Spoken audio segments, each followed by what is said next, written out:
Hai sahabat semuanya, apa kabar kalian hari ini? Kabar baik, semoga semuanya kabar sehat juga ya. Iya, selain saya juga selalu segar, bersemangat gitu Aha, ya, iya, sehingga kita siap menghadapi hari, bahkan ketika kesulitan-kesulitan terjadi, ya kan? ya. Saat masa-masa sulit, biasanya apa yang kita rasakan? Bingung, ya, Bingung, apalagi? panik, Panik, ada lagi? sedih, Sedih, iya. Dan pastinya stres ya kan. stres. Ya. Apalagi sekarang kita akan membahas bagaimana kita dapat melindungi diri kita dan keluarga kita saat kesulitan keuangan terjadi. Ya, Mhm. karena biasanya memang ketika kita menghadapi kesulitan itu pastinya bingung dan panik ya. Harus gimana ini? Kemana ini? Nabrak sana, nabrak sini gitu ya. Hmm, Ya kan biasanya kalau pas nggak punya duit kan gitu ya, hutang sana, hutang sini. Nah justru itu malah nambah masalah ya. masalah, bukan menyelesaikan masalah kan jadi saat kita nggak punya duit. Ya, jadi harus berputar otak bagaimana nih untuk mengatasi atau menyelesaikan masalah. Nah, sekarang jangan beranjak, kita tetap di sini. Kita akan memberikan tips-tips dan informasi terbaik yang bisa membantu Anda dalam masalah. Yang satu ini ya. Ya, jadi saat kesulitan keuangan terjadi dalam kehidupan kita dan itu manusiawi banget ya. Semua orang pasti akan mengalami masa-masa sulit seperti itu ya. Ketika kita kesulitan keuangan, entah itu karena pengelolaan keuangan yang kurang baik, entah itu karena kesembronoan kita, entah itu memang karena nggak ada sumber sumber dana gitu Sumber ya. dana ya. Ketika kita baru mulai apa menjalani kehidupan berkeluarga misalnya, belum ada pekerjaan dan lain sebagainya. Hal-hal semacam itu pastinya pernah terjadi dalam kehidupan kita dan berharap kita benar-benar mempersiapkan ya Hmm. kalau suatu saat itu terjadi dalam hidup kita ya agar kita benar-benar siap ya. Karena kalau nggak siap tadi jadi bingung gitu ya. Kalau udah bingung panik gitu ya. Terus kemudian seringkali mengambil tindakan yang justru salah gitu ya. Ketika kita harus memenuhi kebutuhan yang nggak terpenuhi ini, terus kita dengan cara berhutang, kemudian ini nggak bisa gali lubang lagi, tutup lubang lagi seperti itu, dan akhirnya hutangnya tambah membengkak di mana-mana ya kan. Mm-mm. Kadang-kadang proses itu nggak begitu diperhatikan untuk menyelesaikan masalah. Kadang-kadang pingin cepat selesai seperti itu ya. Mm-mm. Tapi kadang kan yang namanya saat mencapai satu tujuan memang harus ada proses dulu yang perlu kita lewati dengan penuh kesabaran ya. Ya, ya karena memang kita ingat ya, walaupun mungkin sesaat masalah uh, ada solusinya ya saat kita berhutang terus ada yang minjemin gitu ya, tapi ternyata ini ditagih lagi, akhirnya kita pinjam ke orang lain lagi, tutup lubang lagi dan lain sebagainya. Sepertinya ada solusi gitu ya, tapi sebenarnya itu justru menimbulkan masalah baru yang lebih membebani kehidupan kehidupan kita Nah, ya. ya. Dan ingat ya, walaupun apa kita merasa berhutang gitu ya seperti itu juga harus segera kita pikirkan untuk membayar gitu ya. Mm-mm. Karena kasihan juga kan ya orang yang kita utangin gitu kan. Iya, betul. Dan pastinya kalau kita nggak bayar utang terus apa namanya kepercayaannya kan jadi Diragukan. seperti itu ya. Nah, makanya kita harus cari solusi lain gitu saat kita menghadapi kesulitan gitu ya, tanpa harus Berhutang. berhutang, ya kan? Seperti itu. Jadi kita coba lagi lihat anggaran kita. Coba kita buat lagi gitu ya. Apa saja sih sebenarnya pengeluaran-pengeluaran kita gitu ya. Mhm. Uh, Terus pendapatan kita itu sebenarnya seberapa gitu ya. Nah, kita coba pikirkan kalau memang benar-benar pendapatan itu istilahnya mepet gitu ya, sangat sedikit khususnya di masa-masa sulit seperti ini, ya gimana caranya mungkin kita bisa cari tambahan pekerjaan gitu ya. Walaupun memang nggak mudah ya, pastinya nggak mudah, tapi pasti bisa. Gitu ya. Mhm. Dan perlu juga apa namanya dibicarakan sehingga nanti dengan pasangan tidak saling menyalahkan nanti kalau misalkan ada satu masalah menjadi tanggung jawab bersama kedua orang tua, maksudnya suami dan istri, sebuah pasangan dalam rumah tangga. Ya, jadi kemudian setelah itu kita coba lihat pos-pos kita nih ya. Apakah dalam pembelian makanan kita untuk sehari-hari gitu ya, itu berlebihan nggak gitu? Apakah kita memang sering jajan di luar gitu atau makan di restoran atau apa seperti itu ya? Kalau seperti itu nggak bisa mencukupi dong ya gitu. Kalau penghasilan kita memang hanya segitu gitu. Ya, jadi kita bisa apa lebih menghemat belanjaan kita gitu ya. Jadi tetap membeli makanan bahan-bahan makanan yang sehat dan bergizi gitu ya. Tapi nggak perlu mahal gitu kan ya. Mhm. Seperti itu. Kita mungkin seperti yang biasa kami lakukan, kita bisa belanja di pasar tradisional itu lebih Ya, murah, ya betul. kan? Jauh-jauh lebih lebih murah, lebih berhemat gitu ya, seperti itu. Atau mungkin Bisa belanja satu kali untuk 1 minggu mungkin ya, atau mungkin eh, 3 hari gitu ya. bahan-bahan makanan Bahan-bahan yang awet makanan. gitu ya, yang tetap apa namanya sehat, menyehatkan dan tetap segar lah ya pastinya Ya. seperti itu. Atau lebih bagus lagi kalau ada sedikit tanah gitu ya di rumah kita, kita bisa menanam sayuran gitu ya, atau Mhm. bisa dipot-pot kan juga bisa. Betul, daripada Heeh. kita harus beli bawang goreng, bawang goreng, bawang daun ya, Ya, atau misalkan cabai rawit, itu sebetulnya tanaman-tanaman yang mudah ditanam di rumah ya, iya kayak gitu. seperti itu ya. Kita nanti lah ya kita juga akan kasih tips juga ya Mhm. bagaimana menanam sayuran di rumah kita dengan tempat yang terbatas dan lain sebagainya. Nanti kita akan bahas itu. Makanya tetap stay tune terus di Bung ID Official Channel ya, Mhm. seperti itu ya, sahabat Karena ini semuanya. juga akan membantu melindungi keuangan kita juga ya, Bisa lebih berhemat bisa ya. lebih hemat. Terus itu tadi pengeluaran makanan ya. Nah, itu memang kebutuhan pokok kita. Nah, kita coba lihat lagi pos-pos yang lain seperti misalnya pakaian. Ya, Hmm. kalau istilahnya masih bagus gitu ya, nggak perlu harus beli pakaian terus kan ya gitu ya. Hmm. Setahun sekali pas hari raya mungkin sudah cukup ya. Bahkan bila perlu kalau memang masih bagus gitu, ya nggak perlu harus beli lagi kan ya seperti Hmm. itu. Karena kalau kita banyak pakaian juga bingung naruhnya. Iya betul. Ya, seperti itu. Kemudian hal-hal lain lagi seperti peralatan-peralatan rumah tangga seperti itu. Kalau Hmm. memang masih bagus ya udah nggak usah beli lagi yang lain gitu ya, seperti itu, yang baru gitu ya. Kemudian juga alat transportasi kita mulai coba pikirkan istilahnya yang hemat gitu ya buat kita. Kemudian juga hiburan.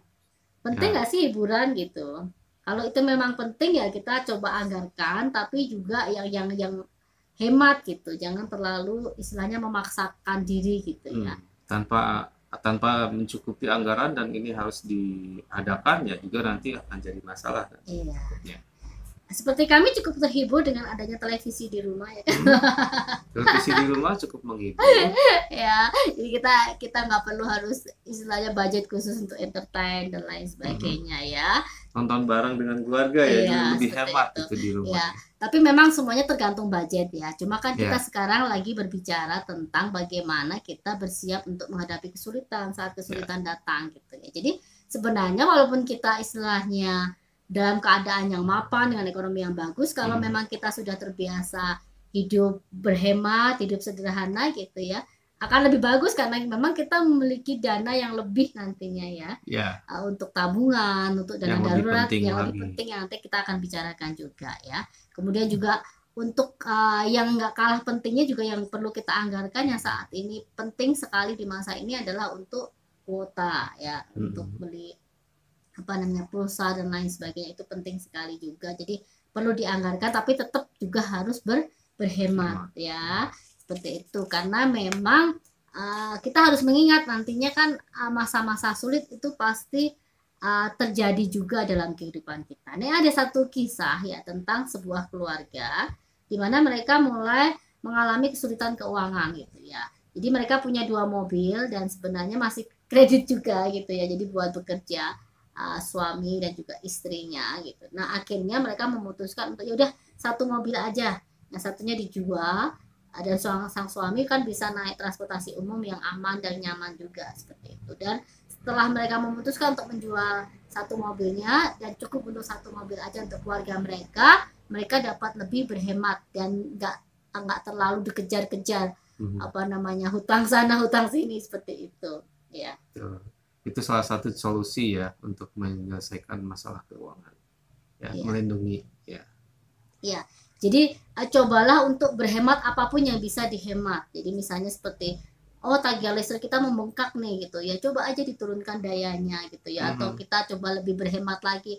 Kalau nggak perlu-perlu amat ya lampu-lampu dimatikan lah ya, seperti itu. Apapun itu, kemudian juga air ya, terus hal-hal lain lagi gitu. Terus kemudian juga seperti yang pernah kita bahas, kalau memang cuma jarak dekat gitu ya, kalau kita bisa tempuh itu dengan jalan kaki atau naik sepeda lebih menyehatkan juga dan asik kan ya, seperti itu. Jadi pos-pos yang istilahnya bisa kita kurangi itu dapat kita kurangi untuk penghematan kita gitu ya, dan untuk mempersiapkan diri kita di masa-masa sulit ketika krisis keuangan terjadi ya kan, biar nggak shock, biar nggak kaget gitu ya, seperti itu ya. Jadi kita coba lebih berhemat gitu ya, lebih berhemat dalam artian ya kita tetap masak makanan-makanan yang bergizi gitu ya. Nah, bagaimana kita belajar untuk mengelola ketika krisis keuangan terjadi ya? Yang pertama yang harus kita lakukan adalah kita duduk dengan tenang, kemudian meninjau fakta-fakta yang ada. Waduh, karena biasanya memang namanya krisis itu kan membuat kita langsung kebingungan, panik dan bahkan stres gitu ya. Makanya yang sederhana dan bisa kita lakukan pertama kali adalah duduk tenang dulu dan bahas bersama pasangan ya. Iya. Kemudian membuat daftar semua kemungkinan prosedur tindakan. Ya, jadi apa saja yang bisa kita lakukan, cari solusi terbaik ketika masalah itu datang, ya. Kemudian mengidentifikasi penyebabnya apa. Kenapa kita bisa sampai mengalami krisis keuangan seperti ini gitu ya? Apakah memang kita ceroboh dalam mengelola keuangan kita? Ataukah memang terjadi sesuatu yang di luar kendali kita, misalnya terjadi bencana alam atau bencana apa yang membuat akhirnya tempat usaha kita dan apapun itu hilang, kolaps dan lain sebagainya. Ataukah karena sebab lainnya, pasti banyak kan ya, seperti itu. Nah, setelah kita cari penyebabnya, kita akan coba cari solusinya, walaupun kadang-kadang memang nggak mudah ya dan nggak secepat yang kita harapkan, tapi kita pasti bisa. Setiap masalah itu pasti ada solusinya. Jadi kita coba cari solusi terbaik. Perenungan yang tenang dapat memecahkan masalah lebih cepat daripada kekuatan panik, tuh kan? Jadi jangan panik ketika masalah apapun terjadi dalam kehidupan kita. Bahkan ketika itu tiba-tiba gitu ya. Jadi walaupun masalah itu tiba-tiba datang, tetap kita nggak boleh panik gitu ya. Spontan aja berusaha untuk tetap tenang. Ya. Itu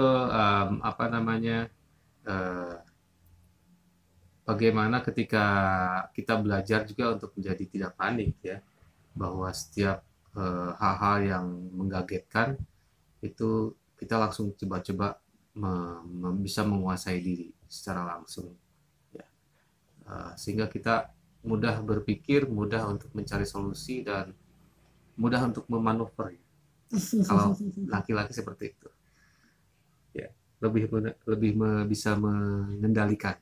Iya, dan itu memang yang harus kita latih ya kan. Latih, betul. Karena memang sebenarnya setiap masalah yang ada dalam kehidupan kita itu melatih kita untuk apa sih? Ya, untuk menjadi lebih baik, untuk bisa mengendalikan diri, untuk bisa lebih bijaksana gitu ya. Karena pasti ada solusi-solusi terbaik yang bisa kita ambil gitu. Ya. Jadi masalah itu bukan untuk membebani kita sebenarnya, tapi memang untuk kita selesaikan. Ya. Oke. Kemudian beberapa krisis itu terjadi dan membutuhkan beberapa langkah yang harus kita lakukan ya ketika krisis keuangan khususnya terjadi dalam kehidupan kita. Yang pertama, kita harus menilai situasinya, kemudian kita harus mengambil tindakan yang tepat ya. Bagaimana kita bisa menilai situasi kita? Yang pertama adalah mari kita coba melihat kembali kehidupan kita. Sejauh mana kita selama ini telah menjalani kehidupan kita dan mengelola keuangan pribadi dan keluarga kita. Apakah kita seorang yang selalu menikmati hidup dan bersyukur dengan apa yang kita punya? Ya, jadi menilai situasi itu dimulai dari yang pertama, bagaimana kita selama ini dalam pengelolaan keuangan kita secara pribadi maupun keluarga. apakah kita seorang yang boros atau kita seorang yang hemat ya, atau sangat-sangat berhemat ya. Kita sendiri yang bisa menilai ya. Kemudian apakah kita jenis orang yang istilahnya lebih menikmati hidup dan bersyukur dengan apa yang kita punya ya, karena biasanya kalau orang yang bersyukur dengan apapun yang dipunyainya itu nggak akan memaksakan diri gitu ya, untuk punya lebih, untuk pengen itu, pengen ini, dan itu nggak sesuai budget yang dia punya, nggak sesuai kemampuan dia gitu, sehingga memaksakan diri untuk berhutang dan akhirnya terbelit banyak hutang. Ya, saya pikir kita juga mesti, Anda semuanya sudah bisa mulai membiasakan diri seperti itu ya, untuk bisa hidup sesuai dengan budget yang dimiliki. Ya, sehingga itu juga dengan sifat-sifat seperti itu yang Anda miliki, suami dan istri, Anda bisa menolong atau bisa membantu bahkan melindungi keuangan keluarga Anda juga. Iya. Kemudian yang selanjutnya yang perlu kita nilai adalah situasi yang ada. Apakah tindakan-tindakan darurat yang bisa kita siapkan untuk membantu kita menghadapi tantangan-tantangan pada masa sulit ini? Ya, apakah kita seorang yang tadi ya sangat berhemat atau cukup berhemat sehingga kita memiliki banyak atau cukup lah gitu, cukup cadangan keuangan pada saat kesulitan datang. Ya, jadi walaupun kita dalam keadaan istilahnya masa keemasan kita gitu ya, masa dimana kita jaya dalam bisnis kita, dalam apapun yang kita punya, itu kita tetap harus berusaha untuk berhemat dan memiliki dana tabungan yang cukup. Untuk apa? Untuk siap-siap nih, jaga-jaga kalau suatu saat masa sulit itu datang gitu.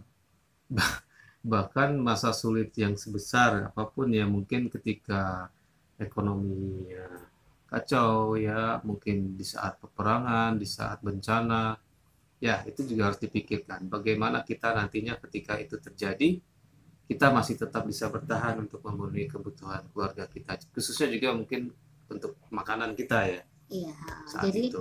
Selain tabungan, kita juga harus memiliki penyimpanan yang cukup untuk makanan ya. Nanti kita akan bahas juga itu ya, bagaimana cara penyimpanan makanan dan lain sebagainya ya. Makanya tetap stay tune terus di Bung Edi Official Channel ya. Kemudian juga hal-hal lain yang memang perlu kita persiapkan di masa-masa sulit dalam kehidupan kita. Kemudian di mana pos-pos dalam persiapan masa-masa sulit atau dana-dana darurat ini kita gagal melakukannya. Nah, itu harus perlu diperbaiki lagi. Kalau memang kita gagal di pos-pos tertentu ya. Kemudian kemarin kita sudah bahas ya tentang pentingnya kita memiliki asuransi yang tepat yang akan menolong kita juga saat kita menghadapi masa-masa sulit seperti ini. Kemudian ini nih yang penting ya, dana darurat yang memang harus kita siapkan. Ya, minimal kan kemarin kita sudah bahas bersama, kita harus punya minimal 1 bulan dana darurat. Dan kalau kita lebih bisa berhemat lagi, kita bisa tingkatkan itu menjadi 3 bulan, 6 bulan, 1 tahun, atau mungkin untuk jangka waktu yang lama. Ternyata kita punya dana darurat yang besar untuk sekian tahun lamanya. Hebat kalau bisa seperti itu ya. Jadi kalau krisisnya lama, kita tetap tenang gitu, karena kita masih punya cadangan dana darurat yang cukup untuk menghidupi kita dan keluarga kita. Ya, dana cash ya, yang mungkin bisa disimpan di ruangan aman di tempat rumah Anda. Ya, seperti itu. Dan kemudian kita juga mulai memutuskan kalau memang kita punya hutang, itu memang segera kita lunasi ya, karena siapa sih yang bahagia gitu ya dengan hutang, dengan belitan hutang gitu, seperti itu ya. Kemudian kita perlu untuk segera mengambil tindakan ya apabila krisis itu terjadi ya. Ada beberapa hal yang mungkin bisa kita lakukan ketika krisis keuangan terjadi dalam kehidupan kita. Dan di Bung Edi Official Channel sebelumnya kita sudah bahas tentang beberapa asuransi yang jika memungkinkan itu bisa kita gunakan ya, kita bisa ikuti itu. Jadi kalau terjadi misalnya kita sakit tiba-tiba dan itu memerlukan dana yang cukup banyak gitu, kalau kita sudah punya asuransi kesehatan kan nggak terlalu membuat kita panik gitulah istilahnya ya, karena memang sudah ada cadangan untuk itu gitu ya, seperti itu. Kemudian juga ketika terjadi kecelakaan mobil misalnya, mobilnya rusak dan lain sebagainya, kalau kita sudah punya asuransi itu cukup membantu, sangat-sangat membantu. Kemudian ketika terjadi sesuatu ya, mungkin dengan rumah kita ada bencana dan lain sebagainya, kalau kita mengasuransikan itu kita cukup aman dengan itu, atau hal-hal yang lainnya ya, seperti asuransi jiwa kemarin kita belajar ya, kemudian asuransi pensiun dan lain sebagainya. Nanti kita akan bahas lebih banyak tentang hal itu.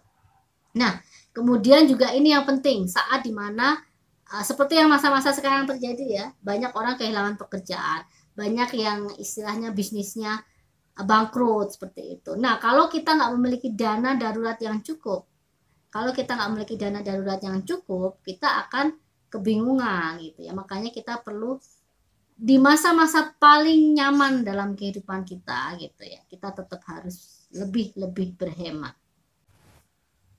Nah, jadi gunakan dana darurat Anda saat masa-masa sulit ini terjadi. Ya memang dana darurat digunakan untuk itu gitu ya. Jadi jangan merasa bersalah, aduh kok diambil sih tabungannya gitu ya. Jadi makanya kita penting untuk memiliki lebih banyak dan lebih banyak. Untuk apa? Ketika masa-masa sulit terjadi, ini sangat-sangat membantu kita, dana darurat ini. Ya, itu akan menolong kita di saat-saat kita panik mungkin ya. Juga nanti ketika apa namanya masalah menghadang ataupun ada dalam keluarga kita. Ya, jadi sementara kita bisa pakai dana darurat, kita mulai bisa memikirkan langkah selanjutnya harus gimana nih gitu. Kan harus diisi lagi tuh dana daruratnya, dan kita nggak mungkin akan berpangku tangan menghabiskan dana darurat dulu terus habis itu bingung mau kemana gitu ya. Jadi istilahnya dana darurat itu dipakai benar-benar pada saat krisis ya. Jadi setelah itu kita harus segera memikirkan apa langkah selanjutnya yang harus kita ambil gitu ya, untuk segera keluar dari krisis itu. Kemudian kalau kita memang ada beberapa tagihan yang harus kita bayar gitu ya, kita harus memprioritaskan tagihan yang paling penting ya, prioritas pertama, kedua dan selanjutnya ya. Kemudian juga tadi kalau memang kita punya hutang gitu ya, atau tanggungan kepada orang lain gitu seperti itu, kita sementara harus menghubungi kreditur kita untuk menunda atau mengurangi pembayaran serta memperpanjang dan mengubah secara permanen jangka waktu pinjaman ya, kalau memang kita memiliki itu ya, masih memiliki itu. Tapi alangkah bagusnya kalau kita benar-benar nggak punya apa tanggungan itu ya, kredit, hutang dan lain sebagainya, akan lebih nyaman buat kita sendiri. Nah, kemudian tadi yang penting adalah bagaimana kita bisa lebih meningkatkan persiapan dana darurat kita ya. Makanya biasanya setiap hari gitu ya, misalnya nih dalam sehari kita untuk pengeluaran itu untuk makan dan lain sebagainya misalnya 50.000 gitu ya, kita berusaha untuk lebih berhemat nih, bisa nggak misalnya kita kurangi jadi 40.000 gitu ya, sehingga kita punya 10.000 setiap hari yang bisa kita tabung. Atau lebih hemat lagi, misalnya kita bisa separuhnya gitu ya, kita bisa 25.000 sehingga kita punya 25.000 untuk tabungan kita ya. Itu tergantung masing-masing dari kita sebagai pribadi dan keluarga ya. Tapi yang jelas gitu ya, penting bagi setiap dari kita benar-benar untuk disiplin, benar-benar untuk berhemat, dan benar-benar untuk segera mewujudkan ini gitu, agar punya dana darurat, karena kita nggak tahu masa ke depan itu seperti apa gitu ya. Takutnya ketika masa-masa sulit terjadi, ketika krisis terjadi, kita nggak punya cadangan sama sekali dalam keuangan kita gitu ya. Karena mungkin kalau misalkan bencana terjadi juga ya, apalagi kalau itu terjadi seperti ekonomi yang tadi saya katakan, bencana alam dan lain sebagainya yang memungkinkan itu banyak orang yang terdampak juga gitu. Kita nggak bisa meminta bantuan kepada tetangga kita, saudara kita, sedangkan mereka juga sama seperti kita kondisinya yang sedang mengalami masalah keuangan dalam rumah. Ya, sahabat semuanya, terima kasih ya sudah stay tune terus di Bung Edi Official Channel, dan hari ini kita sudah bahas tentang bagaimana kita mempersiapkan diri kita benar-benar ketika krisis keuangan terjadi dalam kehidupan kita, dan kita siap untuk menghadapi masa-masa sulit itu. Ya, jangan lupa like, subscribe, komen, dan share ke teman-teman Anda. Semuanya, siapapun itu. Terima kasih. Terima kasih.